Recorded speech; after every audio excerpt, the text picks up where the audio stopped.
Hi, everyone. This is Jason Barrack of Wall Street for Main Street. Welcome back to another Wall Street for Main Street podcast interview.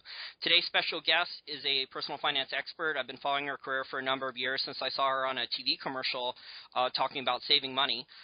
She's a really interesting personality, the way she presents personal finance, and she has a new book coming out, I believe at the end of the month in February, called Rich Bitch. Very provocative title, A Simple 12-Step Plan for Getting Your Financial Life Together Finally. She's a smart and beautiful personal finance expert. Let me just read a little bit more of her bio. She became the youngest anchor ever at CNN, and then going on to claim the same title at CNBC, and now she went off into personal finance, and she's doing her own thing that way, and she's on a lot of the mainstream media. Thank you for joining us, Nicole Lapin. My goodness, Jason, thank you so much for having me. What a wonderful intro. I hope I can live up to all of that. Well, I'm just trying to be thorough here at my job for our listeners here. I've done over 200 interviews. I haven't been on CNBC here with the podcast, but I do my best. I didn't go to journalism school or anything like that, but I've just read a lot of books, and I've just tried to find out good questions and find out the truth. That's awesome. That's all you can do. And trust me, journalism school is really expensive and overrated. I was there. Well, I think we can make that argument for almost all school now. I think that's right. Yeah, I definitely went to the School of Hard Knocks, as you did too. I got my MBA. That's where I like to say we're both alums, I suppose, from the University of Hard Knocks. Yeah, I'm an MBA dropout. I did all the classes for a year, and I'm a law school dropout too. So, Nice. Yeah, my parents are thrilled with that. Anyway, though, let's get started with the interview, Nicole. In your opinion, what are some of the most common mistakes do people make with their finances? I think the biggest mistake is not learning how to speak this language of money. The world of money and the concepts and the language have felt closed off, especially to women, for a really long time. I was in that position. I was there. I smiled and nodded and didn't join conversations that made me feel confused, nervous, intimidated. I broke out into hives looking at the Wall Street Journal. So I wanted to create Rich Bitch as an unofficial guide, really, to getting the life you want by getting your money in order by first learning how to speak the language of money. So I wanted to be the Rosetta Stone, so to speak. That's interesting. Now, you said you're about women, but it's not just women, it's men. And I think this goes even deeper than that, Nicole, in my opinion. It just seems that, very little personal finance is taught at schools. Maybe at the family situation at the dinner table, maybe an upper middle class or a higher net worth family, maybe they teach their kids, men or women, maybe they play Monopoly, like what was mentioned in Rich Dad, Poor Dad. Or maybe, they discuss like how to read financial statements or things like that, basic accounting stuff, but none of this stuff is taught at schools really through any levels of school. Even in high school, we don't teach entrepreneurship. We don't teach any type of basic. I'm not even sure we're taught how to balance a checkbook in those levels. So why do you think that is? I don't know. I wish it wasn't the case. That was my experience. I didn't grow up with a silver spoon in my mouth. I never learned about personal finance in school. I never had the Wall Street Journal on the kitchen counter. I never even played Monopoly growing up. So, we didn't talk about it with friends either. And I grew up in an immigrant family. I think like a lot of first-generation Americans, my parents dealt with cash for the most part. And while that sounds kind of mobster gangster style, it wasn't. It felt like I didn't know how to even deal with credit. I didn't even have a debit card growing up. And I couldn't join basic conversations about money when my boyfriend in high school said he wanted to be a hedge fund manager. I thought he wanted to be in gardening. Like, I was totally clueless. So I figured out how to get my own financial life together, figured out how to get myself out of debt when I finally did get a credit card, and then went a little bit crazy through, the school we talked about before, through the School of Hard Knocks, because I certainly didn't learn it at any other school.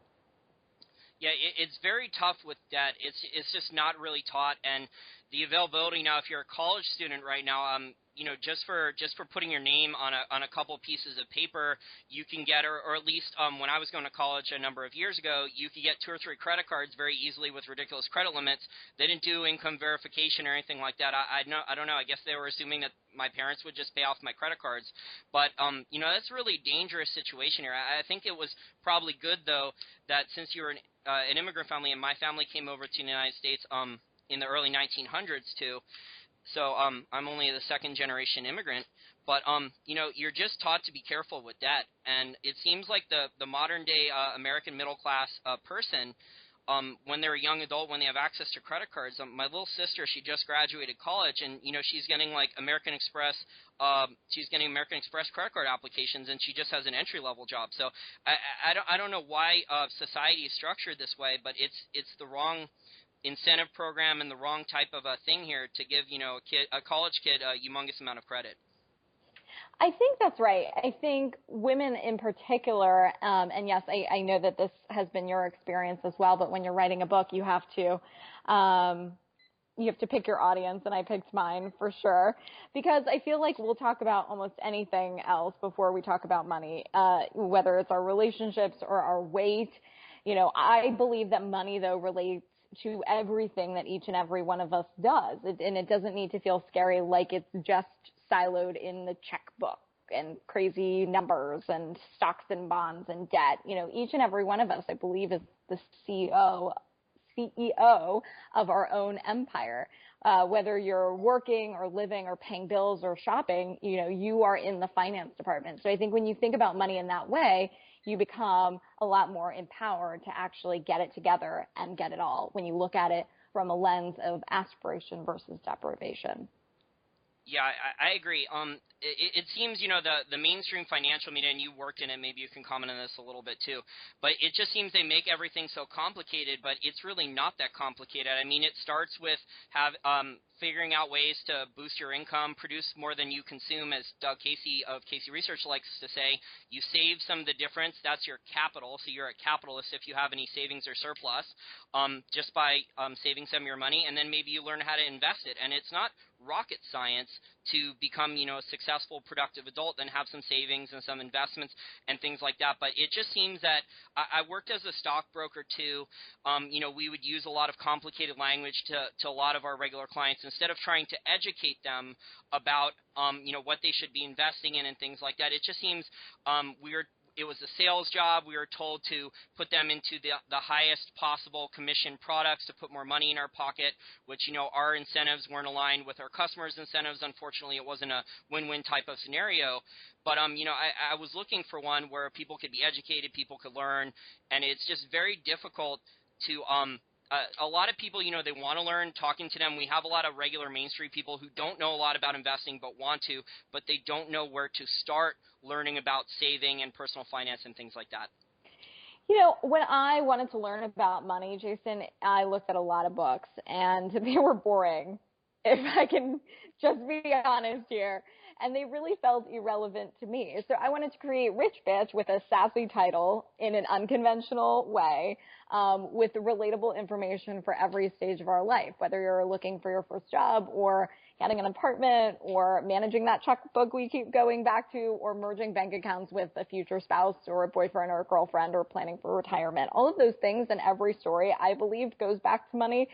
And there is a new normal, reporting on the forefront of the greatest financial disaster of our time. I can tell you that equity in our houses isn't what it used to be. The rich-poor divide is the biggest it's been in 50 years. And I think people are frustrated with the jobs picture. And entrepreneurialism is a real winner of this great recession that we went through.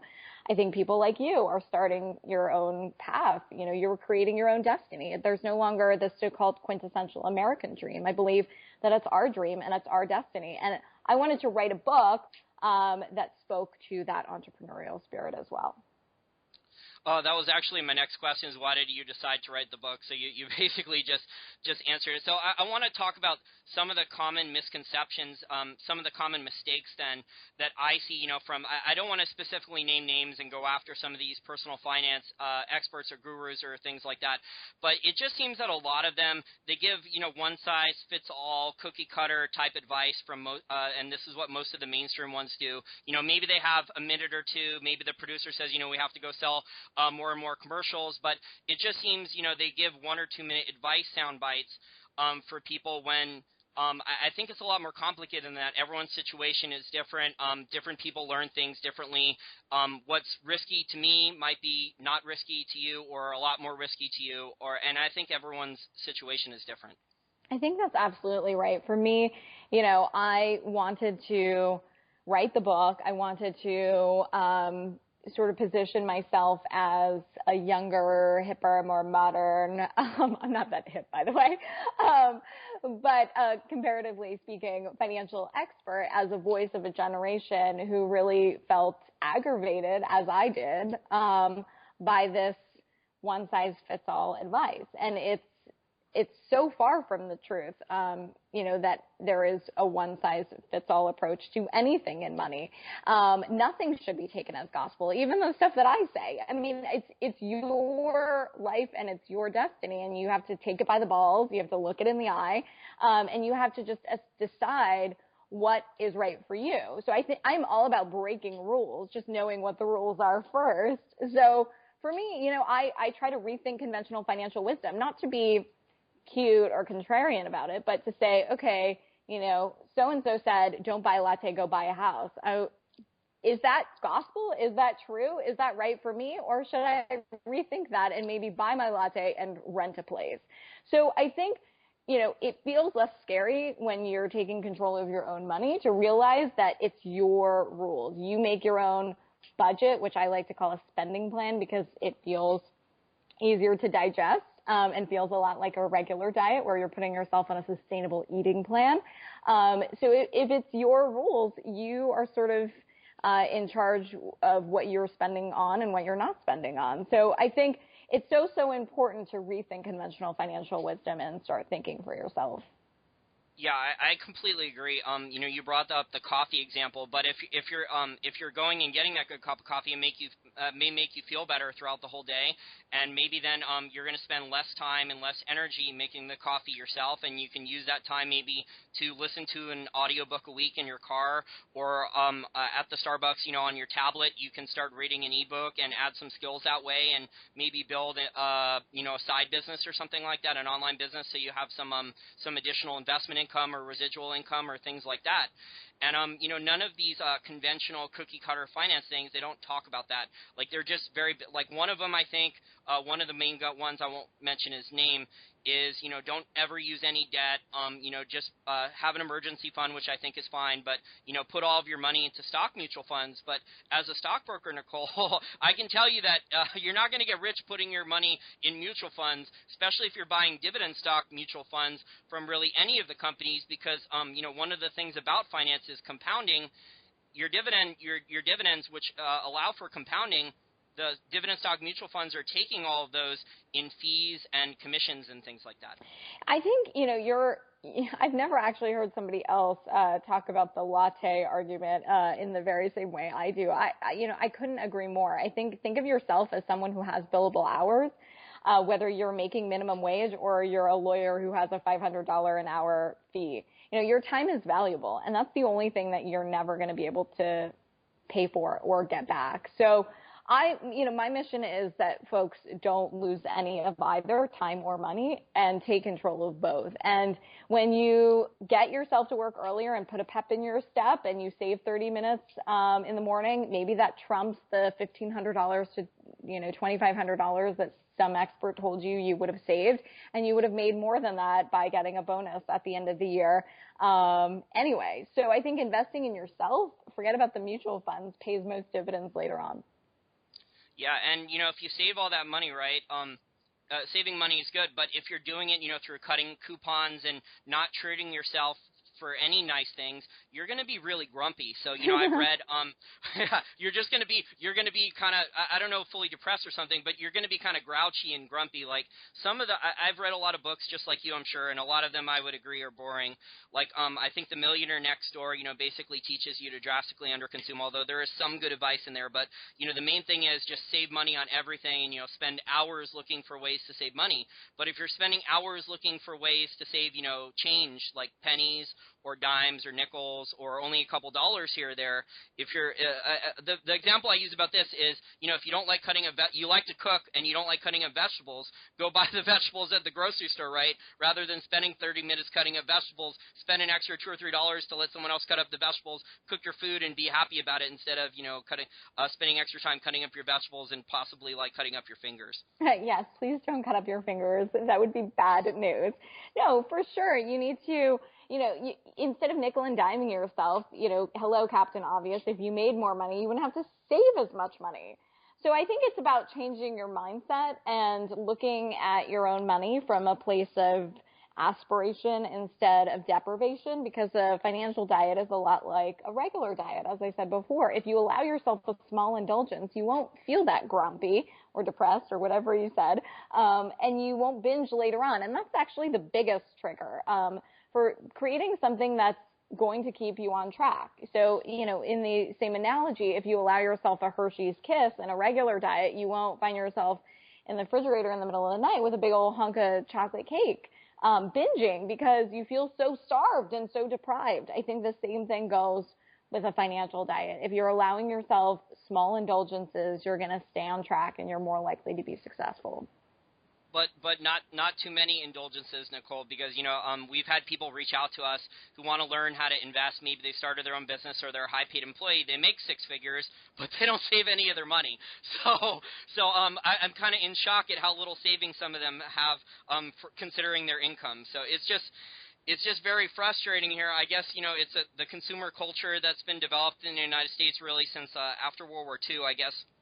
If you go back and look at the ads and just the way people were different prior to World War II, there was it was a more common sense type of culture where people always knew that they had to keep an emergency fund and savings and things like that. And I think after World War II, things just spiraled out of control with credit cards and debt and things like that. No, I think, you should obviously keep an emergency fund, but remember that, you write the rules. I've interviewed thousands of CEOs who come up with their own budget for a major company, and think of yourself as someone who's coming up with a budget for the company of you. If you allow, let's say you're running a business, if you allow for cupcakes every Friday, it's there, it's above board. If you allow for staples for the office or staplers or other office supplies, it's there, it's above board. But if you don't account for the lunches out with potential clients, and you do it anyway, then you're screwing the system in a major way. So I think you find the things that you want to so-called splurge on, which I call, be balanced with your abundance. Everything in moderation, including moderation. But, if it's there and it's within your personal budget, then it's accounted for and you can plan for it and it's above board and you'll more likely stay on track. Very, very good. Now, in your book, you said you were talking about ways to be entrepreneurial. Can you name some ways our listeners out there can start to be entrepreneurial, maybe to ways that they can boost their income?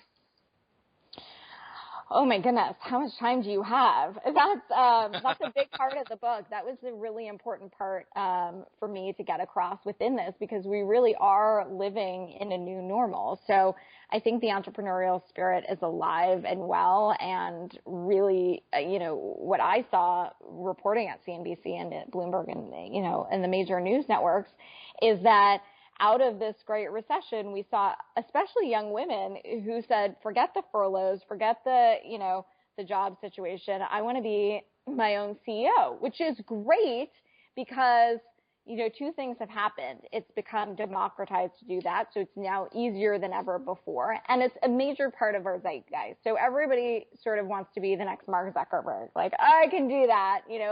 I can go to Staples and get a CEO business card. And then what? So I think it's a blessing and a curse, because it's easier now than ever before. The barrier to entry is so low, but at the same time, because it's easier now than ever before, the barrier to entry is so low. And so anybody can do it. And then what? So then you have to stop faking it till you make it and then actually become real. So whether you are starting your own business or you want to start your own podcast or your own online company, or whether you want to start an alpaca farm or a cupcake shop or a, artisanal chocolate store, whatever it is, I think that's awesome. And there are steps within my book to ask yourself, are you really ready to go and do that? Or is it just a hobby? And, my biggest advice is to actually try it on the side before you sort of take the plunge if you're in a regular 9-to-5 job, and see if you really like it. It's just as important sometimes as realizing you don't like it as realizing you do like it. So test the waters if you can, and also keep your major contacts if you go off to do it whatever that dream might be, whether it's, something artisanal in Brooklyn or, alpaca farming in South America. Like, I'm all about it. It's just about being smart about going about doing it. If you have major illnesses or if you need a lot of health insurance, like, take that into account as one example.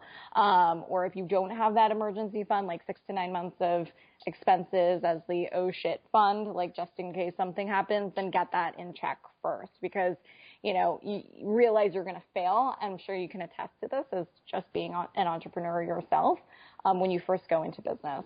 So as long as you sort of have it together and you're looking your destiny in the eye, I'm all about it. But for me, it was important to, weigh the pros and cons within the book and sort of show the real deal as the unofficial guide to becoming an entrepreneur and the stuff that I learned that no MBA is going to teach you. That's great advice. Now, one thing I noticed is that I've watched, Shark Tank, which is a popular resurgent entrepreneur type show. The Profit, which is on CNBC. I think that's a great show with Marcus Lemonis. He goes step by step teaching how to do a business. And then we've seen, the turnaround business shows, which are restaurants, Restaurant Impossible and Bar Rescue and Gym Rescue and things like that. I think those are great to learn regular business skills. But one of the things I've taken away from that, and also through personal finance and learning, dealing with educating people about investing in business and things like that, is that just most people don't spend enough time researching an investment or things like that. They don't spend enough time coming up with, a sound, rational, calculated decision. They spend most of their time instead, planning on a vacation or a large consumer product, looking how much time to buy a refrigerator, like on your TV commercial. There's a lot of people that will spend, hours looking at a cheap vacation or a cheap hotel room or a brand new flat screen TV, but then they'll only spend, a couple minutes picking out an investment or how they're going to fix their career and things like that. And I think they've got things, backwards. They should be spending more of their time figuring out how they're going to improve their investments, how they're going to boost their income and things like that. And then, it doesn't matter if you pay a couple extra $100 for a nice vacation, because you can easily afford it then. I actually quote some of those stats in my book that women especially will look at, saving on vacation. I don't even remember the stat at this point. I think 5 times as long as you look into your retirement planning. And that's bullshit. Excuse me. But, if you want to be a rich bitch, which is really someone who lives the life she wants, then you have to do some hard stuff. And that's one of them. You take some time and you set up a plan, and then the plan is done. So I think once you realize that money goes back to every part of your life goals, and that it's not over your head and that you don't need, fancy experts or math or whatnot to get you through it, then it becomes so much more interesting. And it begins with setting your goals and learning how to ask yourself what you really want. So realizing that what I call the end game in sort of your spending plan, you have 70% for the essentials, which is your major stuff, 15% for your end game, 15% for your extras. So we talked about the latte, and whatever you put in your extras is your business. Go to town there, as long as it's within 15%. 15% as a general, this is not one size fits all parameter if you're just starting and you need some sort of rubric for your end game. And if you think of your end game as like the awesome stuff you're going to have later on, it doesn't feel as bad. It doesn't feel like you're, so deprived and you're spending a big old bill for your retirement. If you think about, that you're spending on your future you, I think just changing your mindset. And I know it's kind of like ridiculous to read those diet books that say think thin and be thin. It's like, okay, seriously, just go to the gym and stop eating. But if you write all your calories down, right? Calories in, calorie out, right? Yeah. So same thing with your finances, right? If you're writing your expenses down and you're like, well, I already spent this much money each month, then maybe you'll think twice about spending more. I think that's right. I think it does feel tedious to write every single thing down.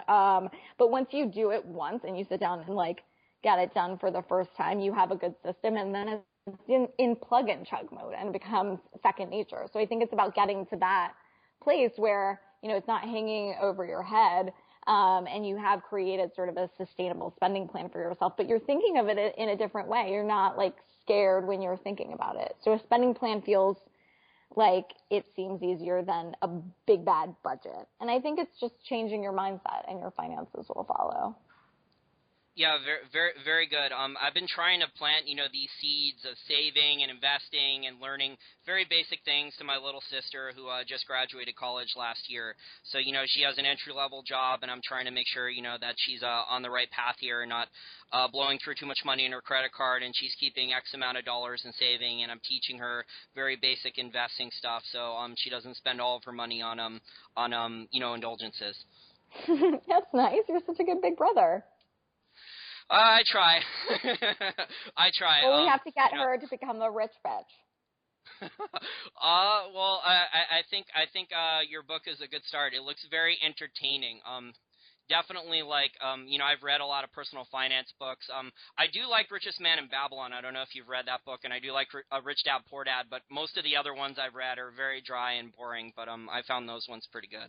Yeah, I wanted to speak in really bold, accessible language to a young female audience who's trying to, do exactly what your sister is doing, find a great career that she loves, find a guy potentially, but, do all of these things in her life, but also feel empowered and powerful. And so I talk about money being a language, and it all comes back to language. So if we can speak colloquially and use the word bitch as I do in my regular life, then we're drawing into this key audience who may have felt shut out from this world before, felt like it was a closed-door boys club. And so I think, speaking in the language, I made it a book for the consumer. I wanted it to be something that she would love. So it stands out, it's provocative, and, money books haven't been provocative in this way before, and we have a problem. So let's not do it the way it's always been done, and let's rethink it and start thinking for ourselves. Yeah, I'm all about outside the box thinking here. I'm definitely a contrarian thinker. Definitely my views don't fit in the mainstream financial media anymore. I worked as a stockbroker. My views weren't allowed there after a while. And as an investment analyst, they don't like someone talking about Austrian school free market economics and gold and silver at all, or anything else there that's not like in the mainstream. Like, oh, we have to buy regular dividend stocks and things like that only. Listen, I think that the world is changing, and we have to be real, and we have to be raw, and we have to be authentic, and we have to be honest when we're giving out any sort of information. And I think people are too smart to realize when people are just giving them spin and when they're being honest. And I, in my book, am honest almost to a fault, where my publisher was like, really? You want to admit all of that stuff? And I was like, no, really, because I hope that my former self, who was in a position that I was in a lot of these situations, whether it's, getting into debt or, getting dumped by a boyfriend who said I couldn't hang out with his Wall Street friends, or just admitting my salary as even a basic thing to sort of open up a dialogue that was once taboo. I mean, I went there, warts and all, because if my crazy stories can help other women not go through the same things, then it's worth it. Yeah, your book sounded a little therapeutic, too. I can definitely, I used to write blog articles like that, but I'm just doing the podcast now instead of writing, therapeutic blog articles. But I think you're definitely helping a lot of other people out, because there's a lot of people in this situation right now. There's definitely a lot of people in the situation right now where, maybe they have an entry-level job, they have student loan debt, times are tough. Maybe they're working 2 or 3 jobs just to pay their bills. I live right outside the Washington, D.C. metro area. We have one of the lowest unemployment rates in the whole country, but I know tons of 20 and 30-somethings who are barely getting by, even with, a full-time job, 2 or 3 part-time jobs, et cetera, et cetera. No, I agree. I think, like we talked about before, the entrepreneurial spirit, can be achieved even in small ways, whether you are renting out your dog or renting out a tent or sort of engaging in this share economy idea. There's always interesting ways to make extra money on the side that, can afford you that latte or can allow you for those balanced, abundant indulgences that we talked about before. So I think it's about being creative, having chutzpah which, is Yiddish for a bunch of gall or balls or whatever, and negotiating your bills and taking control of your money, because I think negotiating your bills is something especially young people don't do near enough, and everything is negotiable. You just have to ask, and companies more often than not will throw you a bone versus losing you as a customer. Yeah, that's a great point. Now, Nicole, I just want to thank you again for your time. Your book is coming out at the end of the month. Please tell our listeners where they can get your book, and your book's also available on audiobook? It is. I actually just finished recording my own audiobook. So you can find it on Amazon. It's also on Barnes & Noble. You can find it on my website, NicoleLapin.com, or go directly to richbitchbook.com. And then you can find me on all socials. So I'm on everything. That's how I connected with you: Twitter, Instagram, Facebook. I really want to continue the conversation, so hopefully we can do that there. Yeah, I really enjoyed this discussion. I'd like to get to know more about personal finance from you. And, I was telling you more about our business model. Maybe when we have the website up and running with virtual classrooms, you can come on and teach a personal finance class for younger women. That would be fun. Awesome. Thank you so much, Jason, for your time. I appreciate it.